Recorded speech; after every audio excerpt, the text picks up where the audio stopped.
মেঘ চলে যাওয়ার পর আবির পাশ থেকে ফোন নিয়ে মেঘকে হাইড করে ফেসবুকে পোস্ট দিয়েছে, ভালোবাসি তোকে সেই পুরানো অনুভবে, এ মনে জগতে রাজকুমারী শুধু তুই। কেটে গেল আবিরের নির্ঘুম রাত, তবে এ রাত কষ্টের নয়। কাউকে মিস করা তীব্র অনুভূতি সারা রাত ঘুমাতে দেয়নি আবিরকে। শুক্রবার 10টার পর আবির ঘুম থেকে উঠে ফ্রেশ হয়ে বেরিয়ে গেছে বাসা থেকে। ঘণ্টাখানেক পর মেঘ সোফায় বসে টিভি দেখছিল। আবির সাদা রঙের শর্ট হাতার টি শার্ট পরেছে, শক্তপোক্ত বাহুতে টি শার্টের হাঁটাটা টাইট হয়ে আছে। চুলদারি ছোট করে কেটেছে, সুন্দর একটা হেয়ার স্টাইল করেছে, চোখে সানগ্লাস দিয়ে ড্রেসিং লুকে বাসায় ঢুকছে। মেঘের চোখ দরজার দিকে পড়তেই আবির ভাইকে দেখে বিস্ময়কর চোখে তাকিয়ে আকস্মাৎ বলে উঠল, হাই মিমার জাঙ্গা। আবির কাছাকাছি এসে সানগ্লাস খুলে মেঘের দিকে তাকিয়ে দুবার ভুরু নাড়ালো। সঙ্গে সঙ্গে মেঘ ঠিক করে উঠল। হাসি দরুণ মেঘের গালে থাকা বিউটি স্পটটা স্পষ্ট প্রতীয়মান হচ্ছে। আবির দৃষ্টি সরিয়ে নিজের রুমে চলে গেছে।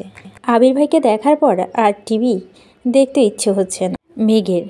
তারপর কিছুক্ষণ টিভির দিকে চেয়ে রইল। কিছুক্ষণ পর উঠে রুমের দিকে যেতে নিলেই আবারও আবির ভাইকে দেখতে পেল। পেস্ট রঙের একটা পাঞ্জাবি মাথায় টুপি দিয়ে নিজের রুম থেকে বের হচ্ছে নামাজে যাওয়ার জন্য। মেঘটায় দাঁড়িয়ে তাকিয়ে রইল আবির ভাইয়ের পানে, দৃষ্টি যেন সরছেই না। আবির মেঘের কাছাকাছি এসে মেঘের চোখের দিকে তাকিয়ে থতমত কণ্ঠে শুধালো, এখন ভালো লাগছে তো? মেঘ উপর নিচ মাথা নেড়ে চিবুক নামিয়ে বিড়বিড় করে বলো, ফিদা। মেঘ বিড়বিড় করলেও আবির শব্দটা স্পষ্ট শুনেছে। আবির মুচকি হেসে সহসা স্বাভাবিক কণ্ঠে বলো, আমার রুমে টেবিলের ওপর তোর জন্য গিফট রাখা আছে, দেখিস পছন্দ হয় কিনা। আবির দীর্ঘ পায়ে সিঁড়ি দিয়ে নেমে বেরিয়ে যাচ্ছে মেন গেটে। পেরিয়ে অষ্টদশীর অপলক দৃষ্টিতে তাকিয়ে আছে রাজপুত্রের গমন পথে। অধরের কোণে মৃদু হাসিটা এখনও লেগে আছে। কয়েক মুহূর্তের পর আবিরের রুম থেকে নিজের জন্য রাখা গিফটটা নিয়ে নিজের রুমে চলে আসছে। একটা ছোট বক্সের সাথে একটা বড় বক্স, ছোট একটা চিরকুটও আছে। সংকল্প শক্তি, সাহস এবং আত্মবিশ্বাসের সাথে জীবনে প্রতিটা চ্যালেঞ্জ মুখোমুখি হতে হবে। অনেক অনেক শুভকামনা রইল তোর জন্য, অভিনন্দন ডিয়ার স্পাইরো। কয়েকবার চিরকুটটা পড়ে মেঘে শুধু স্পাইরো লেখাটার দিকে চেয়ে আছে। আবির ভাই যে স্পেশাল কোনো নামে মেঘকে সম্বোধন করেছে তা দেখে মেঘ খুশিতে আত্মহারা হয়ে গেছে। ছোট বক্সের রেপিং সরাতে চোখ পড়ল লাল রঙের একটা সুন্দর বক্স। সচরাচর গোল্ডের জিনিসপত্র ক্ষেত্রে এগুলো বেশি থাকে। বক্স খুলতে চোখ পড়ল সুন্দর ডিজাইনের একটা গোল্ডের ব্রেসলেট। মেঘ আশ্চর্য নয়নে তাকিয়ে আছে ব্রেসলেটের দিকে। মেঘের সকল অপূর্ণ ইচ্ছে আবির ভাই যেন ধীরে ধীরে পূর্ণ করা যাচ্ছে। আইফোন, ল্যাপটপ, নুপুর, বাইকে ঘোরা থেকে শুরু করে ছোট কত কত ইচ্ছে পূরণ করতে যেন মেঘের জীবনে আবির ভাইয়ের আগমন ঘটেছে। ব্রেসলেট হাতে দিয়ে ঘুরিয়ে ফিরিয়ে দেখছে, ফোন নিয়ে কয়েকটা ছবি তুলছে। এরপর বড় বক্সটা খুলে দ্বিতীয়বারের মতো বড়সড় শক খেল। 10 কালারের 2 সেট করে মোট 20 ডজন কাচের রেশমি চুড়ি বক্সে জ্বলজ্বল করছে, সাথে অনেকগুলো আংটি। মেঘ চুড়ির দিকে চেয়ে চেয়ে মনে ভাবছে, যেই মানুষটা আমার সাথে ঠিকমতো কথা বলে না, উঠতে বসতে এত রাগ দেখান, থাপ্পড় মারেন, উনি এসব কিছু আমার জন্য এনেছে। যাকে এতদিন অনুভূতিহীন ভেবে আসছে, উনি আসলে এতটা অনুভূতিহীন নয়। মেঘের সব কালারের চুড়ি পরে পরে ছবি তুলছে। গতকাল তানবীর একটা ব্র্যান্ডের ঘড়ি দিয়েছিল, সেটা পরেও ছবি তুলেছে। সবগুলো হাতের ছবি একসাথে করে ফেসবুকে পোস্ট করছে। পোস্ট করার সঙ্গে সঙ্গে বন্যাকে কল করেছে। বন্যা গোল্ডে জিপিএ 5 পেয়েছে। গতকাল দুজনে ব্যস্ত থাকার কারণে কথা বলতে পারেনি। বন্যা ফোন রিসিভ করতে বলল, এত গিফট তোকে কে দিল রে? মেঘ সশব্দে হেসে বলল, আমার স্বপ্নের নায়ক। বন্যা কপাল কুঁচকে বলল, আবার ফালতু ব্যাটারে নিয়ে স্বপ্ন দেখছিস? মেঘ ঠোঁট কামড়ে বলল, আমি কি করব? আমার এত ভাল লাগে কেন ওনাকে? বন্যা স্বাভাবিক কণ্ঠে বলল, সেসব বাদ দে, চল বিকেলে দেখা করি। পাখি আর মায়াও বলছে বের হবে। অনেক দিন দেখা হয় না ওদের সাথে। রেজাল্টের খুশিতে একটু আড্ডাও দেওয়া যাবে, আসবি? মেঘ একটু ভেবে বলল, ঠিক আছে। আবির নামাজ থেকে এসে সকাল আর দুপুরের খাবার একেবারে খেয়ে বেরিয়ে পড়েছে। আবির বের হওয়ার কিছুক্ষণ পরই মেঘ নিচে নেমেছে। হালিমা খানকে জড়িয়ে ধরে আহ্লাদি স্বরে বলল, আম্মু একটু ঘুরতে যায়। হালিমা খান মেয়ের দিকে না তাকিয়ে বললেন, আমাকে বলছিস কেন? আমি অনুমতি দেওয়ার কে? তোর ভাইরা আছে, বাপ চাচা আছে, তাদের থেকে অনুমতি নিয়ে যা। মেঘ হাসছে আর বলছে, তুমি বললেই হবে, আর কেউ তো বাসায় নেই, বন্যা পাখি আর মায়াও আসছে। যাই না প্লিজ। হালিমা খান চিন্তিত স্বরে বলল, যাবি যা, কিন্তু বেশি দূর যাস না রে। আর ড্রাইভারকে বল দিয়ে আসতে। মেঘ ঠান্ডা কণ্ঠে বলল, গাড়ি নিয়ে বান্ধবীদের সাথে ঘুরতে যেতে আমার ভালো লাগে না, আমি রিক্সা দিয়ে চলে যাব। হালিমা খান কপাল কুঁচকে বলল, উঠল, তুইও তো তোর ভাইয়ের মতোই হয়েছিস, গাড়িতে চলাচল করতে তোদের এত কিসের সমস্যা বুঝি না। মেঘ সশব্দে হেসে নিজের রুমের দিকে ছুটে গেল। কিছুক্ষণের মধ্যে রেডি হয়ে নিচে নামলো। মায়ের থেকে বিদায় নিয়ে রিক্সা করে চলে গেল গন্তব্যস্থলে। ওরা তিনজনে আগে চলে এসেছে, ইচ্ছে মতো ফুচকা খেয়ে। কাছে একটা ফাঁকা মাঠে চার বান্ধবী বসেছে আড্ডা দিতে। পড়াশোনা, পরিবারের কথা শেষে প্রেমের টপিক উঠল।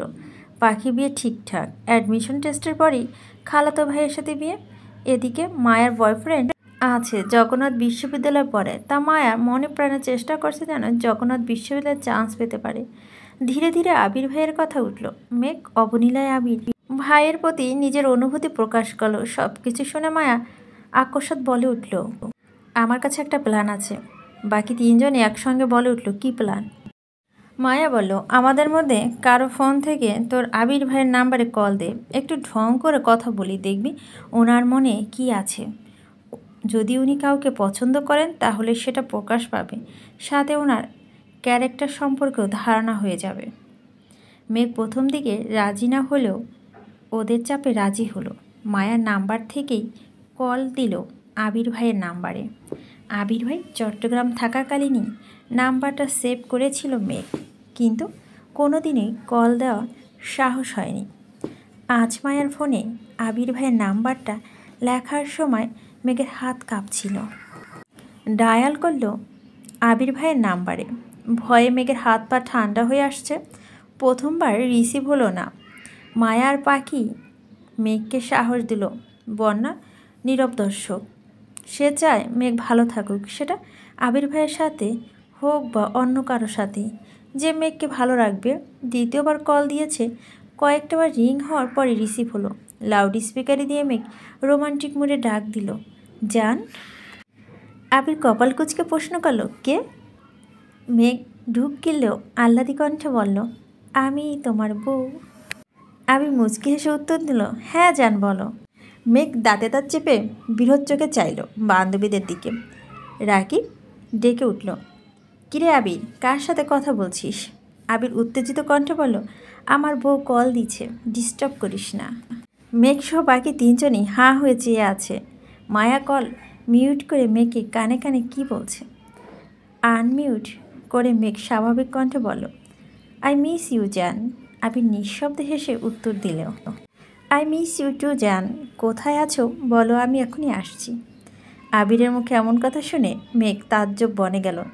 নিঃশব্দে যেন গলা আটকে যাচ্ছে, শরীরে ঘামতে শুরু করেছে। নিজের কানকে বিশ্বাস করতে পারছে না। প্রেমিকার সুলভ মনে এই মুহূর্তে আধার নেমেছে।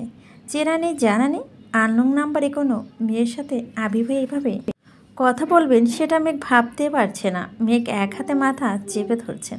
আবির পুনরায় প্রশ্ন করলো, কি হলো, কথা বের হচ্ছে না গলা দিয়ে? মায়ার পাখির ঠেলায় মেঘ ধীর কণ্ঠে শুরু বলল, কিছু না। আবির এবার স্বভাবসুলভ গম্ভীর কণ্ঠে প্রশ্ন করল, কোথায় বসে বাদরামি করা হচ্ছে শুনি?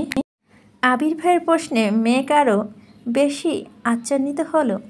কয়েক মুহূর্তে নীরব থেকে কাঁপা কাঁপা কণ্ঠে বলল, মানে? আবির কণ্ঠে দ্বিগুণ ভারী করে জবাব দিল, বাসা থেকে একা বের হয়েছিস, একবার জানানো প্রয়োজন মনে করলি না? এত বড় হয়ে গেছিস? মেঘের চোখ কোটর ছেড়ে বেরিয়ে আসা অবস্থা হলো। শুধু দীর্ঘশ্বাস ফেলল।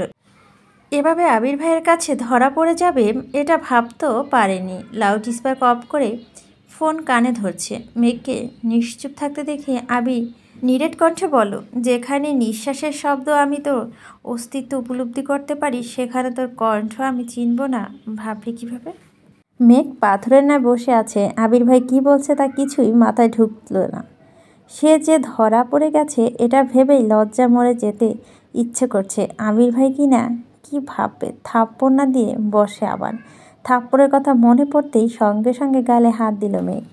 আবির পুনরায় প্রশ্ন করল, কোথায় আছিস? মেঘ তখনও গালে হাত দিয়ে নিস্তব্ধ হয়ে বসে আছে। আবির রাগান্বিত স্বরে বলে উঠল, কি হলো বল? মেঘের গলা কাঁপছে। কোনো রকম জায়গা নামটা শুধু বলল। আবির স্বাভাবিক কণ্ঠে জানালো, আমি কিছুক্ষণের মধ্যে আসছি বলে কল কেটে দিল। আবির ভাই কল কাটতে অষ্টদশীর আকাশপানে চেয়ে বড় করে দীর্ঘশ্বাস ছেড়ে বলো, আল্লাহ বাঁচাও আমার, আর জীবনে এমন কাণ্ড করব না। এবারের মতো বাঁচিয়ে নাও। বন্যা চিন্তিত স্বরে শুধালো, কি হয়েছে? বকা দিয়েছে? পাখি আর মায়া অবুঝের মতো চেয়ে আছে। মেঘ এপাশ ওপাশ মাথা নেড়ে জানালো, কিছুক্ষণের মধ্যে আসবে, দোয়া কর যাতে মাইর না খায়। এই কথা শুনে পাখি, মায়া আর বন্যা তটস্থ হয়ে গেছে। সবাই চিন্তা পড়ে গেছে। ফাজলামো করতে গিয়ে এভাবে সিরিয়াস হয়ে যাবে ভাবতে পারেনি। কিছুক্ষণের মধ্যে একটা বাইক এসে থামলো রাস্তার পাশে। সেই নামাজের সময় পরা পাঞ্জাবিটা দেখি মেঘ চিনতে পারল। মেঘ সেই দিকে চেয়ে দাঁতে দাঁত চেপে ভয় ভয় বলল, আবির ভাই। বাকি তিনজনের নজর পড়ল সেদিকে। আবির বাইক থেকে নেমে বাইকের সাথে হেলান দিয়ে দাঁড়িয়ে হেলমেট খুলছে। বন্যা আবির ভাইকে আগে দেখলেও পাখি আর মায়া আগে দেখেনি। মায়া উত্তেজিত কণ্ঠে বলল, উনি কি আবির ভাই? বন্যা জবাব দিল, হ্যাঁ। মায়া পুনরায় বলল, আল্লাহ কি হ্যান্ডসাম, মাশাল্লাহ, এত কিউট। জানলে আমি কথা বলতাম, পটি আমার করে নিতাম। মেঘ রাগান্বিত স্বরে বলে উঠল, আমার আবির ভাইয়ের দিকে কেউ নজর দিবি না বলে দিলাম। কথাটা বলেই মায়ার ফোন নিয়ে সেখানে থেকে আবির ভাইয়ের নাম্বারটা ডিলিট করে ফোন রেখে নিজের পার্স নিয়ে ব্রাগে ফুসফুস করে উঠে চলে গেলেন। মেঘের এমন কাণ্ড পাখি আর মায়া দুজনই হাসছে, কিন্তু বন্যা স্তব্ধ হয়ে চেয়ে আছে মেঘের দিকে। আবির ভাই কীভাবে রিয়াক্ট করবে সেটা দেখতে ব্যস্ত বন্যা। মেঘ আবিরের কাছাকাছি আসতে আবির তীক্ষ্ণ দৃষ্টিতে মেঘের দিকে চাইল। ক্রোধান্বিত মুখশ্রী দেখে আবির কপালে গুটালো। মেঘের সরু নাকের ডগায় ফুলে উঠেছে, ঘামে চিকচিক করছে মুখ, সাথে লাল হয়ে আসছে দুগাল। মেঘ কাছাকাছি আসতেই আবির ঠান্ডা কণ্ঠে শুধালো, রাগ উঠেছে কেন? আরও আড্ডা দিলে যা, আমি ওয়েট করছি, সমস্যা নেই। মেঘ রাগে ফুঁসতে ফুঁসতে উত্তর দিল, আড্ডা দিব না, চলে যাব। আবির চিন্তিত স্বরে বলল, কী হয়েছে? কে কী বলেছে? মেঘ মনে মনে বলছে, আপনার উপর কারো নজর আমি সহ্য করতে পারবো না। আবির ঠান্ডা কণ্ঠে শুধালো, চলে যাবি? মেঘ উপর নিচ মাথা নাড়ালো। আবির নিজের হেলমেটটা মেঘকে নিজের হাতে পরিয়ে দিচ্ছে। মেঘ ভুরু কুচকে আবির ভাইয়ের দিকে চেয়ে প্রশ্ন করল, এটা তো আপনার হেলমেট, আমার দিচ্ছেন যে? আবির ভারী কণ্ঠে উত্তর দিল, রাকিবের হেলমেট নিয়ে আসছি, আমি ওটাই পরব। এই দৃশ্য তিন বান্ধবী অবাক চোখে দেখছে। বন্যা আবার স্বস্তি নিঃশ্বাস নিচ্ছে। আবির ভাই আর রিয়্যাক্ট করেনি সেই অনেক। পাখি হাসি মুখে বলছে, মেঘ ওনাকে পেলে সত্যি অনেক হ্যাপি থাকবে। দোয়া করি মেঘ যেন ওনাকে পেয়ে যায়। মায়াও সঙ্গে সঙ্গে তাল মেলালো। কয়েক মুহূর্তের পর আবির বাইক স্টার্ট দিয়ে চলে গেল। ওরা তিনজন ও যে যার বাড়িতে উদ্দেশ্যে রওনা দিল। আবির মেঘকে একটা ভালো মানের হেলমেট আউটলেট নিয়ে গেছে। মেঘকে লেডিস হেলমেট পছন্দ করতে বলে। আবির সাইডে বসে আছে। মেঘ ঘুরঘুর করে দেখছে। অনেক ঘুরে তিনটা হেলমেট নিয়ে হাজির হলো আবিরের সামনে। ছোট্ট করে প্রশ্ন করল, কোনটা নিবি? আবির তিনটা হেলমেটের পাশে রেখে ভারী কণ্ঠে বলল, আমার জন্য পছন্দ করে নিয়ে যায়। মেঘ আহাম্মকের মতো চেয়ে আছে, নড়ছে না জায়গা থেকে। আবির কপাল কুঁচকে তাকালো, গম্ভীর কণ্ঠে বলল, কি বললাম আমি? মেঘ চুপচাপ চলে গেল। অনেক খুঁজে দুটো নিয়ে আসছে। আবির সবগুলো হেলমেট ভালোভাবে দেখে প্যাকিং করে দিতে বলল। মেঘ বিস্মিত চোখে চেয়ে কোমল কণ্ঠে বলল, এত হেলমেট নিয়ে কি করবেন? হেলমেট তো একটা হলেই হয়।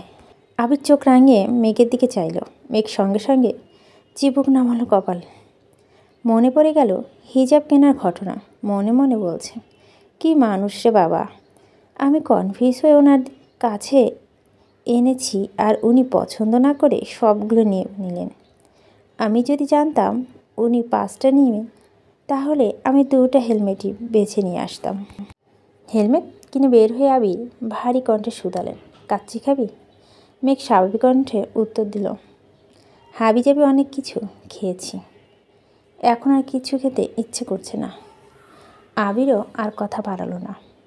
মেঘকে বাসার সামনে নামিয়ে নিজের মতো চলে গেছে। মেঘের হেলমেটগুলো আবিরের ভাইয়ের রুমে রেখে নিজের রুমে এসে রেস্ট নিয়ে পড়তে বসেছে। বেশ কিছুদিন চলে গেছে। মেঘ পড়াশোনায় চাপ বেড়েছে। বিভিন্ন বিশ্ববিদ্যালয়ে আবেদন ছাড়ছে। ভর্তি পরীক্ষা ঘনিয়ে আসছে। পড়াশোনার ব্যস্ততার মাঝে রোজ নিয়ম করে আবির ভাইয়ের অফিসে যাওয়ার সময় এবং রাতে ফেরার সময় ব্যালকনিতে দাঁড়িয়ে দেখে। আবির অফিসের কাজে ব্যস্ত হয়ে পড়েছে। চারদিক সামলাতে যথারীতি হিমশিম খাচ্ছে। একদিন মেঘের কাচ্চি খেতে খুব ইচ্ছে করছে। তানভীর ভাইয়ের নির্বাচনের কাজে ব্যস্ততায় ফোন দিতে সাহস হচ্ছে না। মিমের কাছে গিয়ে বলাতে মিম সঙ্গে সঙ্গে বলে উঠল, ভাইয়াকে বলো নিয়ে আসবে। মেঘ টুক করে গিলে বলল, আমি বলতে পারবো না, তুই কল দিয়ে বল। মিম ভয়ে ভয়ে জানালো, আমি বলবো? মিম টেলিফোন থেকে আবিরকে কল করলো। আবির রিসিভ করতে মিম বলল, সালাম দিল ভাইয়া। আবির স্বাভাবিক কণ্ঠে উত্তর দিল, সালাম দে, কিছু বলবি? মিম অকস্মাৎ বলে উঠল, আপু কাচ্চি খেতে ইচ্ছে করছে। মেঘ রাগে মিমের দিকে তাকিয়ে দাঁতে দাঁত চেপে কিরমির করে বলছে, তুই আমার কথা বললি কেন? আবিরের কণ্ঠ ভারী করে প্রশ্ন করল, মেঘ কোথায়? মিম মৃদু হেসে বলল, এখানেই আছে। আবির রাগান্বিত কণ্ঠে বলল, ওর কি ফোন নেই নাকি ও কথা বলতে পারে না? তোকে দিয়ে বলাতে হয় কেন? ধমক শুনে মেঘ সঙ্গে সঙ্গে চোখ বন্ধ করে দুহাতে কান চেপে ধরল যাতে আবির ভাইয়ের বাকি কথাগুলো শুনতে না পায়। আবির গম্ভীর কণ্ঠে পুনরায় বলে উঠল, ওর কাছে ফোন দে। মিম ভীতু স্বরে বলল। আবু চোখ কান বন্ধ করে বসে আছে। আবির দীর্ঘশ্বাস ছেড়ে রাগ হজম করে বলল, ওর কান থেকে হাত সরিয়ে ফোনটা ওরে দে। মিম যথারীতি তাই করল। মেঘ ভয়ে ভয়ে ফোন কানের কাছে নিল। কিছু বলার আগেই আবির ঠান্ডা কণ্ঠে জিজ্ঞেস করল, কাচ্চি কি এখনই আনতে হবে নাকি ঘণ্টাখানেক পর নিয়ে আসলে হবে? মেঘ বিস্ময় চোখে তাকালো মিমের দিকে। ভেবেছিল না জানি কত বকা খাবে, কিন্তু ঘটনা পুরো উল্টো। মেঘ স্বাভাবিক কণ্ঠে উত্তর দিল, পরে আনলেই হবে। ঘণ্টা দুয়েক পর মেঘ রুমে বসে ইয়ারফোন দিয়ে গান শুনছিল। এর মধ্যে আবির বাসায় এসেছে। গানের সাউন্ড বাইকের শব্দ শুনিনি মেঘ। আবির মিমকে 2 প্যাকেট দিয়ে বাকি একটা কাচ্চি প্যাকেট নিয়ে মেঘের রুমে গেল। হঠাৎ আবির ভাই দেখে মেঘ ভূত দেখার মতো চমকে উঠে কান থেকে ইয়ারফোন খুলে ফেলল। আবির কাচ্চি প্যাকেট মেঘকে দিয়ে শক্ত কণ্ঠে বলল, তোর ফোনটা দে। মেঘ ভয়ে ভয়ে ফোন এগিয়ে দিল আবিরের দিকে। ফোন হাতে নিয়ে আবির চোখ পড়ল ফোনে গান বাজতেছে। কি নেশা ছড়ালে, কি মায়া জড়ালে। আবির তীক্ষ্ণ দৃষ্টিতে মেঘের দিকে তাকিয়ে পুনরায় ফোন মনোযোগ দিল। কয়েক মুহূর্তের পর অষ্টাদশীর ফোনের ছবিসহ নিজের নাম, আমার আবির, লাভ মুজিব ভাই। দেখে হুট করে বিষম খেয়ে উঠল আবির।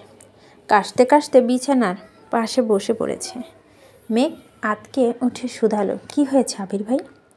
মেঘ সঙ্গে সঙ্গে পানি ঢেলে গ্লাস এগিয়ে দিয়ে আবির ভাইয়ের মাথায় ফু দিচ্ছে। আবির কিছুটা স্বাভাবিক হয়ে গ্লাসের সবটুকু পানি খেয়ে শেষ করলো। মেঘের ফোন বিছানা রেখে দীর্ঘশ্বাস ছাড়ল। গ্লাস মেঘকে দেওয়ার সঙ্গে সঙ্গে এক পলক তাকালো। অষ্টাদশীর মুখ পানে এমন কাণ্ডে হাসবে নাকি রাগ করবে সেটাই বুঝতে পারছে না আবির। কিছুক্ষণ বসে উঠে যাওয়ার সময় গম্ভীর কণ্ঠে বলল, আমার নাম্বার তো তোর ফোনে আছে, তাহলে মামুনিকে দিয়ে মিমকে দিয়ে কেন কল দেওয়া হয়? তুই কল দিতে পারিস না? মেঘ জিভে কামড় দিয়ে মাথা নিচু করে দাঁড়িয়ে আছে। 2 পা এগিয়ে আবির পুনরায় থমকে দাঁড়ালো। ঘাড় ঘুরে চেয়ে রাশভারী কণ্ঠে বলল, ভণ্ডামি বাদ দে, পড়াশোনায় মনোযোগ দে। কথাটা বলে 1 সেকেন্ড দাঁড়ায়নি, বেরিয়ে পড়েছে রুম থেকে। মেঘ বিড়বিড় করে বলছে, সর্বনাশ, নাম্বার সেভ করা দেখে বিষম খেলেন উনি। মেঘ তাড়াতাড়ি বসে নাম্বারটা বের করলো। একবার ভাবলো নামটা পাল্টাবে, পরক্ষণে মনে হলো যা দেখা তো দেখেই ফেলেছে, এখন আর পাল্টাতে কি হবে। মেঘ ছবিটা দেখে হাসতে আর বলছে, আহারে, কবে যে নামের পিছনে থেকে ভাইয়াটা সরাতে পারবো। কিছুদিন পর আলী আহমেদ খান আর মোজাম্মেল খান অফিসের কাজের ফাঁকে গল্প করছিলেন। গল্প না ঠিক, দু ভাই নিজেদের সুখ দুঃখের কথা শেয়ার করছিলেন। মোজাম্মেল খান আর আলী আহমেদ খান ছোট থেকে বন্ধুর মতো, এখনও যেমনটা তানবীর আর আবিরের সম্পর্ক। মোজাম্মেল খানকে চিন্তিত দেখে আলী আহমেদ খান প্রশ্ন করলেন, কিরে, কি হয়েছে তোর, শরীর খারাপ নাকি? মোজাম্মেল খান চিন্তিত স্বরে বলেন, মেঘকে নিয়ে খুব চিন্তায় আছি ভাইজান। আলী আহমেদ খান গম্ভীর কণ্ঠে শুধালো, মেঘের মাকে নিয়ে আবার তোর কিসের চিন্তা? এত লক্ষ্মী একটা মেয়ে। মোজাম্মেল খান তপ্ত স্বরে বলল, সামনে ভার্সিটি পরীক্ষা, মেডিকেল পরীক্ষা, তানবীরটা তো ঠিক মতো পড়লই না, এখন সব আশা ভরসা তো মেঘকে নিয়েই। আলী আহমেদ খান ভাইকে সাহস দিয়ে বলো, আরে চিন্তা করিস না, ইনশাল্লাহ চান্স হয়ে যাবে, না হলে কত কত প্রাইভেট বিশ্ববিদ্যালয় আছে, ওগুলোতে পড়াবো, সমস্যা কি? মোজাম্মেল খান মন খারাপ করে বললেন, আমি তো চাই মেয়েটা মেডিকেলে পড়ুক। আলী আহমেদ খান হাসি মুখে উত্তর দিলেন, ভাগ্য যে আছে তাই হবে, দিন শেষে ওরা মানুষ হলেই হলো, আমার আর কোনো চিন্তা নেই। মোজাম্মেল খান এবার একটু খাট্টা স্বরে বলে উঠল, হ্যাঁ, তোমার তো চিন্তা কি, তোমার ছেলে তো পড়াশোনা শেষ করে তোমার কথা মতো ব্যবসা জড়িয়ে গেছে, তোমার তো খুশি লাগবেই। আলী আহমেদ খান ভাইয়ের কথায় সশব্দে হেসে উঠলেন, হাসতে হাসতে বললেন, আমার ছেলে আমার কথা মেনে অফিসে আসছে, এটা দেখছিস,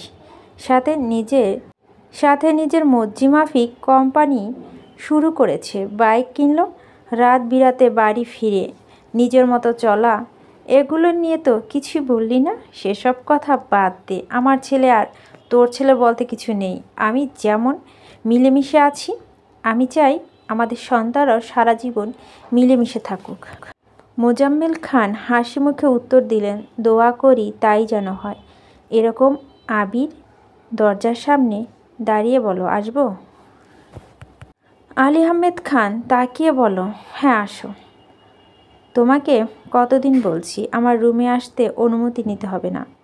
আবির ভারী কণ্ঠে উত্তর দিল, আপনারা কথা বলছিলেন, হুট করেই ঢুকে পড়াটা ভালো দেখাবে না, তাই ভিতরে ঢুকিনি। মোজাম্মেল খান বললেন, আমাদের সব কথা তো তোমাদেরকে নিয়ে, তোমরা ভালো থাকো এটাই তো চাই। চাচুর দিকে চেয়ে আবির মুচকি হাসলো, তারপর আব্বু দিকে একটা ফাইল এগিয়ে দিয়ে বলল, সময় করে ফাইলটা একটু দেখে নিয়েন প্লিজ। আবির যাওয়ার পরে পা বাড়ালো আলী আহমেদ খান, ডেকে উঠলেন, শুনো। আলী আহমেদ খান ছেলের দিকে তাকিয়ে নরম স্বরে বলেন, দু অফিস সামলাতে কি খুব কষ্ট হচ্ছে? আবির মৃদু হেসে উত্তর দিল, না সমস্যা নেই, কষ্ট না করলে আপনাদের মতো সাকসেসফুল কিভাবে হব? আলী আহমেদ খান নিঃশব্দে হেসে বলল, সব বাদ দিয়ে কাজ করলে তো হবে না, নিজের যত্ন নিতে হবে তো, অফিসে তো শেষই, বাসায় যাবে না? আবির ঠান্ডা কণ্ঠে বলল, 5-10 মিনিট পর বেরিয়ে যাব। আবির বাবার ক্যাবিন থেকে বের হয়ে নিজের ক্যাবিনে চলে গেছে। মোফাজ্জল খান আর আলী আহমেদ খান ফাইল চেক করে রেখেছে, বেরিয়েছে বাসা যাওয়ার উদ্দেশ্যে। ড্রাইভার গাড়ি নিয়ে আসতে আসতে আলী আহমেদ খান হঠাৎ শাহরিয়াকে দেখে কিছুটা এগিয়ে গিয়ে উচ্চস্বরে ডাকলেন, এই শাহরিয়া, শাহরিয়া, কাছে একটা দোকানের কি কিনছিল? আলী আহমেদ খানকে দেখে এগিয়ে এসে সালাম দিলেন। আলী আহমেদ খান সালামের উত্তর দিয়ে বললেন, কেমন আছো তুমি? শাহরিয়া হাসি মুখে উত্তর দিলেন, জি আলহামদুলিল্লাহ ভালো, আপনারা কেমন আছেন? দু ভাই সমস্বরে বলে উঠলেন, আলহামদুলিল্লাহ ভালো। আলী আহমেদ খান স্বাভাবিক কণ্ঠে প্রশ্ন করলেন, তুমি যে অসুস্থ ছিলা, সুস্থ হয়েছ? শাহরিয়া মনে মনে বিড়বিড় করে বলল, ছেলে মেরে হাসপাতালে পাঠিয়েছে আর এখন বাপে খবর নিচ্ছে, ভালোই। আলী আহমেদ খান পুনরায় বলে উঠল, তুমি যদি বলতে আমাদের বাসা দূর হয়ে যায়, তোমার জন্য আমি পেমেন্টটা বাড়াতাম, কিন্তু তুমি তো কিছুই জানালে না, শাহরিয়া শুধু বলল, না মানে? অমনি চোখ পড়েছে অফিসের গেটের সামনে দাঁড়ানো আবিরের দিকে। চোখ রাঙিয়ে তাকিয়ে আছে শাহরিয়ার দিকে। মোফাজ্জল খান গম্ভীর স্বরে বলেন, কি হলো? শাহরিয়া ঢুক গিলে ধীর কণ্ঠে জানালো, অসুস্থ ছিলাম তো জানাতে পারিনি। এটা কি আপনাদের অফিস আঙ্কেল? আলী আহমেদ খান হাসি মুখে উত্তর দিলেন, হ্যাঁ, আসো, ভিতরে আসো, চা কফি খেয়ে যাও। শাহরিয়া মাথা নেড়ে না করলো, আর মনে মনে বলো, আগে জানলে এই রাস্তায় আসতামই না। আবার অফিসে বসে চা কফি খাবো, আর মায়ের খেতে চাই না। শাহরিয়া চোখ তুলে চাইতে দ্বিতীয়বার চোখাচোখি হলো আবিরের সাথে। আবিরের আগে কটমটো করছে। শাহরিয়া তাকাতি আঙ্গুল দিয়ে ইশারা করলো চলে যেতে। শাহরিয়া বাধ্য ছেলের মতো বিদায় নিয়ে সেখান থেকে কেটে পড়ল। আলী আহমেদ খান আর মোফাজ্জল খান ঘুরতে আবির হেলমেট পরতে ব্যস্ত হলো। মোফাজ্জল খান আবিরকে দেখেই বলে উঠল, ছেলেটাকে মেঘের জন্য টিউটর ঠিক করা হয়েছিল। তুমি আসার পরই তো পড়াতে গিয়েছিল, চিনতে পারোনি? আবির গম্ভীর কণ্ঠে উত্তর দিল, কি জানি, খেয়াল নেই। আলী আহমেদ খান ভাইয়ের দিকে চেয়ে জানালেন, ছেলেটা পড়াবে বললে তো পেমেন্ট বেশি দিয়ে হলো পড়াতাম, বলতে তো পারতো। আবির ভারী গলায় কপাল কুঁচকে বলল, ছেলে যদি পড়াতে না চায় তাহলে জোর করে কি দরকার? তাছাড়া নতুন টিচারও তো শুনলাম ভালোই পড়াচ্ছে। আলী আহমেদ খান বললেন, একদিন এসে ছেলেটা আর বাসায় গেল না, কল দিয়ে জানালো না। 2-3 দিন পর আমি কল দেওয়ার পর বল অসুস্থ, আর পড়াবে না। আজ সামনে পেয়েছি, জিজ্ঞেস করল, আর কি? আবির কণ্ঠে দ্বিগুণ ভারী করে জবাব দিল, ছেলের পড়ানোর ইচ্ছে ছিল না, তাই হয়তো জানায়নি। আপনারা এখন তাকে এত প্রশ্ন করছেন, এতে সে বিরক্ত হতে পারে। আলী আহমেদ খান শ্বাস ছেড়ে বললেন, তাও ঠিক, কথা তো আজ বললামই, আর তো কথা বলা দরকার নেই। আলী আহমেদ খান আর মোফাজ্জল খান গাড়িতে উঠে বাসার উদ্দেশ্যে চলে গেছে। আবির নিজে অফিস থেকে ঘুরে ঘণ্টাখানিক এর মধ্যে বাসায় এসেছে। আবিরের বাইকের শব্দ মেঘের ব্যালকনিতে ছুটে গেছে। অনেক দিন পর ছাদে যাওয়া হয় না। মেঘ মনে মনে ভাবছিল, আবির ভাই আসলে চাবি নিয়ে ছাদে যাবে। মেঘ নিজের রুম থেকে বের হয়ে আবির ভাইয়ের দিকে দুর্বোধ্য দৃষ্টিতে চেয়ে আছে, পলক পড়ছে না একটিবারও। আবির মেঘের কাছে এসে একবার তাকে সঙ্গে সঙ্গে দৃষ্টি নামালো। পকেট থেকে একটা কিটক্যাট চকলেট বের করে মেঘকে দিল।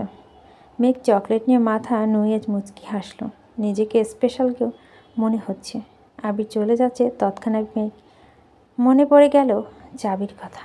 মেঘ তটস্থ হয়ে ডাকে, আবির ভাই।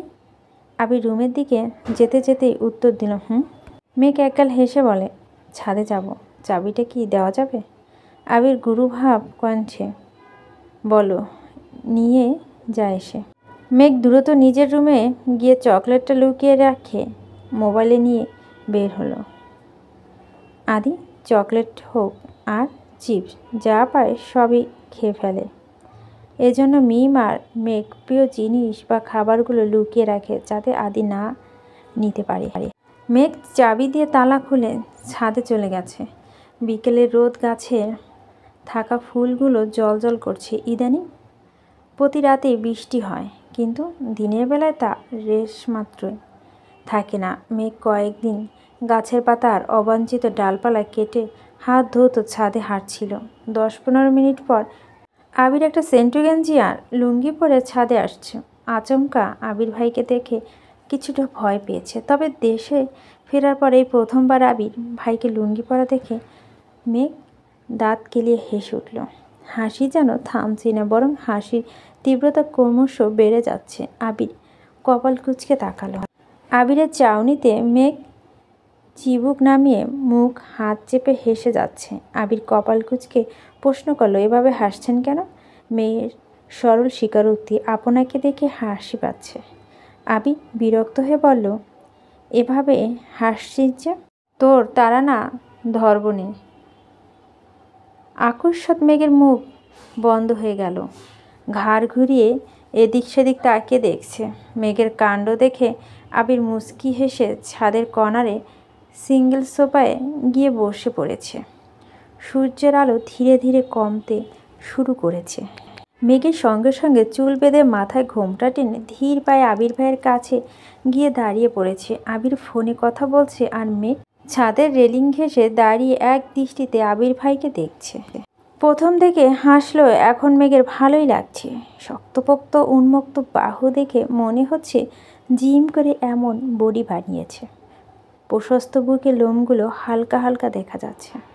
আবির ভাইকে এভাবে দেখে মেঘের বুকের ভিতর ধুকপুক শুরু হয়ে যাচ্ছে।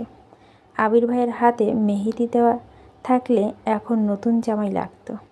এটা ভাবতেই মেঘের মুখ লজ্জায় লাল হয়ে গেছে। আবির ভাইয়ের শ্যামবনে মুখশ্রী সর্বক্ষণ মেঘের মস্তিষ্কে ঘুরপাক খায়। চোখ বন্ধ করলেই সে তামাটের চেহারা চোখের সামনে ভেসে ওঠে। মেঘ বিড়বিড় করে বলল, ডুবে ডুবে ভালোবাসি, আপনি না বাসলেও আমি বাসি। মেঘ চুপি চুপি আবির ভাইয়ের 2-3টা ছবিও তুলে নিয়েছে। আবির কল কেটে মেঘের দিকে চেয়ে ঠান্ডা কণ্ঠে বলল, এখানে দাঁড়িয়ে আছিস কেন? রুমে যা। মেঘ আহ্লাদি কণ্ঠে বলল, একটু থাকি না প্লিজ। আবির আর কিচ্ছু বলল না। আহ্লাদি কণ্ঠে মেঘ কিছু বললে আবির কখনোই না করতে পারে না। এই সেই লালনা যা সামান্যতম আবদারে আবিরে ফেলতে পারেনি। আবিরের প্রশস্ত পৃথিবী একদিকে আর অন্যদিকে তার স্পাইরো। আবির চোখ বন্ধ করে সোফায় হেলান দিয়ে বসে আছে। বেশ খানিকটা সময় মেঘ আবির ভাইকে সরু নেত্রে নিরীক্ষণ করে ধীর কণ্ঠে ডাকলো, আবির ভাই। আবির চোখ বন্ধ করে জবাব দিল, হুম। মেঘ উদ্বিগ্ন কণ্ঠে শুধালো, আপনার কি মন খারাপ? আবির মেঘের দিকে তাকিয়ে মুচকি হেসে উত্তর দিল, কই না তো। মেঘ কিছু বলতে যাবে তার আগেই আবির বলে উঠল, আজান পড়বে কিছুক্ষণের মধ্যে, তোর একটু থাকার ইচ্ছে মিটলে রুমে যা।